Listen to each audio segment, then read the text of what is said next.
guys. I had points, okay?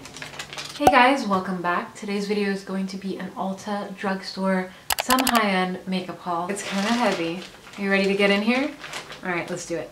Alright, so starting off with some hair care products. The first two things I picked up, one is high-end, one is drugstore. So for high-end, I was running out of my Healthy Sexy Hair Tri-Wheat Leave-In Conditioner. It's a leave-in conditioning spray. I love this because it's not a cream. You don't have to work it through the hair with your fingers. You basically just spray it on your hair and brush through. Detangles, adds shine, adds vibrancy, just makes your hair healthier and stronger, and I really, really love it. When I went to pick it up, I was kind of taken back because the packaging has completely changed, and I know that my original bottle that I have right now in my bathroom says that it's a Tri-Wheat Soy leave-in conditioner. Now apparently it's just Tri-Wheat leave-in conditioner, so I guess they've kind of cut out the soy for some reason, but it's still a detangling, moisturizing, hydrating spray for your hair. So I definitely picked it up again because I really love it. And hopefully maybe this is even better because apparently it says it has now up to 90% better detangling. So maybe this is a better formulation. And I find that the packaging and the little spray nozzle is a lot cuter. When I do my next empties, the old packaging will be in there. If you guys are interested, you'll see it then. But yeah, I picked this up and it says that it has mimosa flower extract and moonstone. So that sounds very intriguing. The original packaging did not say that, so very excited to start using this guy soon. And then from the drugstore side, if you've watched my videos in the past, especially my hair care, hair routine videos, I've mentioned this product time and time again.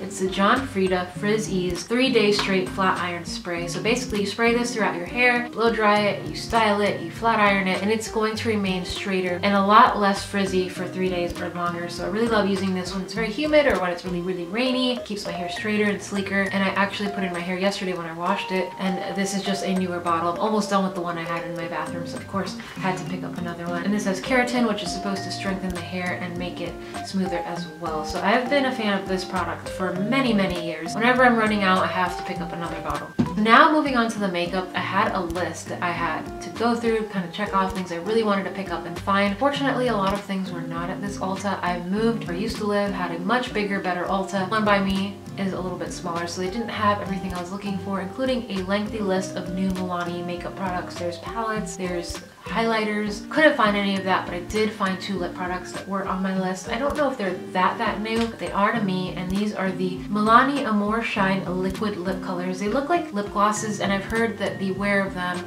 is about 3 hours or longer, which is pretty nice, and they're not drying whatsoever. So I picked up the lightest shade, number 1, Delight, which is the softest, kind of pearlescent pinky nude, and then number 4 in Foxy, which is a darker, deeper, kind of purpley mauve, as you can see in the bottling. This one's a lot darker. Foxy just looks so sexy, so seductive, pretty, everyday, but a little bit more vamp than your typical nude. I just picked up the nudist one in the collection because sometimes you just want to pop some gloss on and just hit the door, and I love luscious glossy lips when I'm not wearing very much makeup because it makes you look just a little bit more alive, and it's also a really fun color to pop in the center of your lips if you want to brighten everything.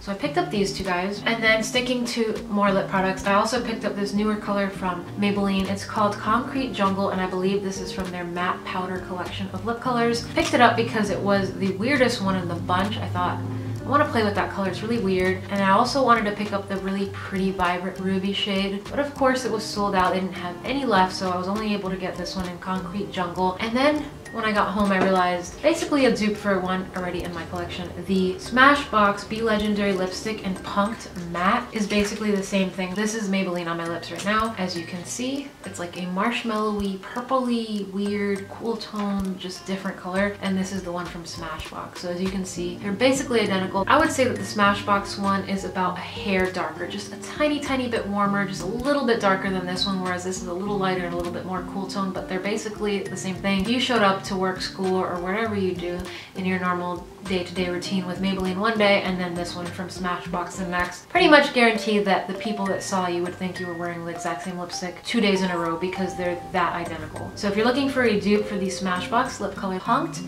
pick up the Concrete Jungle from Maybelline because so that's pretty much it for the lip stuff. I didn't really pick up that much lip colors. I have way too many lipsticks, so I kind of didn't want to get too many things. I wanted to focus more on eye makeup and things like that. So moving into the next category, we're gonna pop into palettes. And I picked up 2 from the drugstore and 1 higher end, one that I've been coveting for a while. So one of the drugstore ones I picked up was on my list already. It's the Makeup Revolution Mint Chocolate Eyeshadow Palette. Emily Noel here on YouTube was talking about it. It looks so pretty.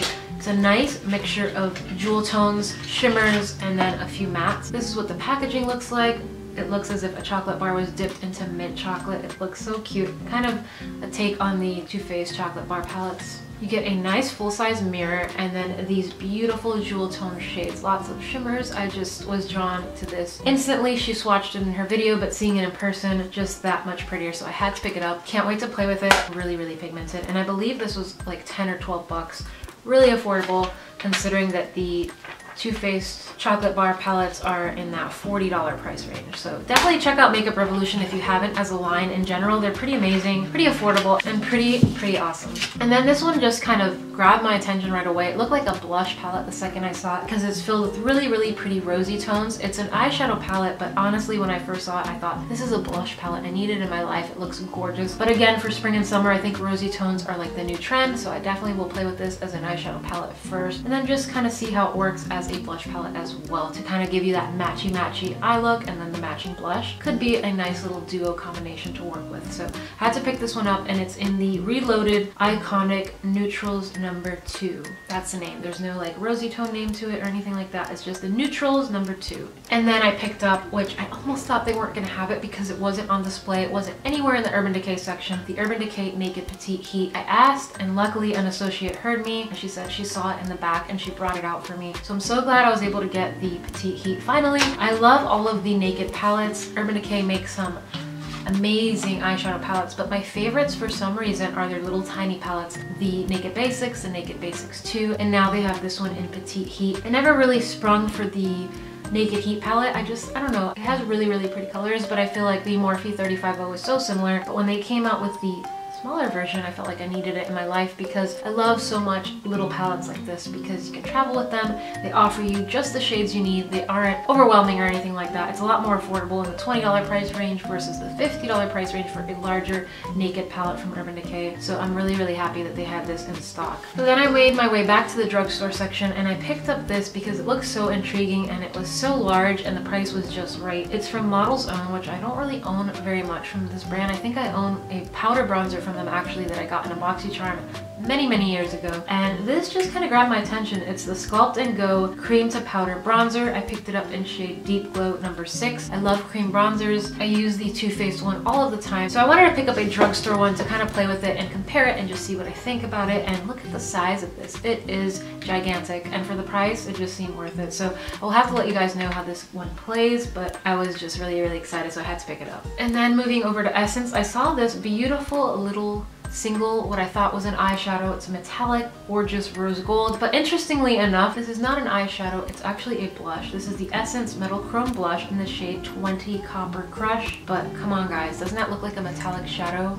I don't think I would use this as a blush unless I hit it very lightly with a kind of fan brush or something like that to just kind of pop over my already existing matte blush and give a little bit of sparkle as a blush topper. But as a blush in whole, I think this would be way too metallic-y, glittery, and shimmery for a blush all over the face. It would just emphasize any kind of texture or things like that on the skin. So I would stick to this as a blush topper very lightly over your blush, or even better, like I first thought it was, an eyeshadow all over the lid because it looks amazing. And I'm really loving rose gold lately in highlights. It's just my new thing. I love gold highlight, but there's something about rose gold that lately I'm just kind of drawn to it. And then this was actually on my list. I wanted to check it out. It's the Ardell Magnetic Lashes in the Accent. So they're basically half lashes. They're the kind that you pop in the middle of your lash out to the outer corner, and they give you that flared out, lifted, curled, voluminous look, and they're magnets. So you don't have to use any glue, you don't have to wait. You can basically be a newbie with false lashes and be able to pop these on. At least according to the reviews I've seen online, people say this takes you 5 seconds. I'm really excited to play with them. I will definitely have to play with them soon. Get back to you guys, let you know in a future favorites video or maybe a disappointing products video depending how this pans out. But I'm really excited because I don't wear false lashes because they look like Minnie Mouse on me. They look so fake, so obvious. They're hard as heck to apply. They take forever and I just don't have time for that. So the fact that these are magnet and that they're half lashes makes me a little bit more excited. So I will definitely be letting you guys know in a future video. And again, this is from Ardell. I found them in the drugstore section section, and they were about $13, I believe. And then I picked up two mascaras. I picked up a drugstore and a high-end, two that people have been talking about so much, and I've heard mixed reviews on both, so I wanted to find out for myself. So for the drugstore one that I picked up, it's the Essence Volume Stylist 18-Hour Curl and Hold Mascara in this pretty pink packaging. I don't know, I just wanted to try it out. People say it does a great job of really curling and lifting the lash, so why not give it a go? It's drugstore, it's affordable. I love the brand Essence anyway, so I will let you guys know in a future video as well. And then I picked up a small sampler size of the Benefit Bad Gal Bang. This is a brand new mascara from Benefit. I love their Real. It's an amazing mascara, but this is their newest. This is supposed to be bigger, badder, and very volumizing, so I'll definitely have to let you know. I've heard mixed reviews. Some people say it's too clumpy, some people say it's amazing, so I will definitely let you know in a future video as well, but I definitely am excited to try it out. And then the last thing I picked up is a liquid eyeshadow from Stila. I love the liquid shadows from Stila. I have a couple. I have the silver one and the gold one, and this newer shade in Wanderlust was just calling my name because it looks like a daytime glitter shade. It's really pretty because it has a bit of a peach reflect to it, a very light rosy gold, and it's not very sparkly. It's not too in-your-face sparkly. I feel like it's more daytime appropriate, just a pretty glow for any time, day or night, but I just feel like it's a little less intense. And again, it's in the shade Wanderlust. Sorry, I thought it said Wanderlust. It's actually Wanderlust. So that is it. That is the haul. I hope you guys enjoyed it. Really happy with everything I picked up. I will let you guys know in future videos, you know, mini reviews or simply favorites or disappointing. Stay tuned. I will definitely be reviewing these, using them, and letting you guys know. Thanks for watching. Don't forget to subscribe. Hit that button down there. It really helps me out when you give it a thumbs up as well. And I will catch you guys in my next upload. Thanks for spending this time with me, and I will see you, each and every one of you, very soon. Bye guys.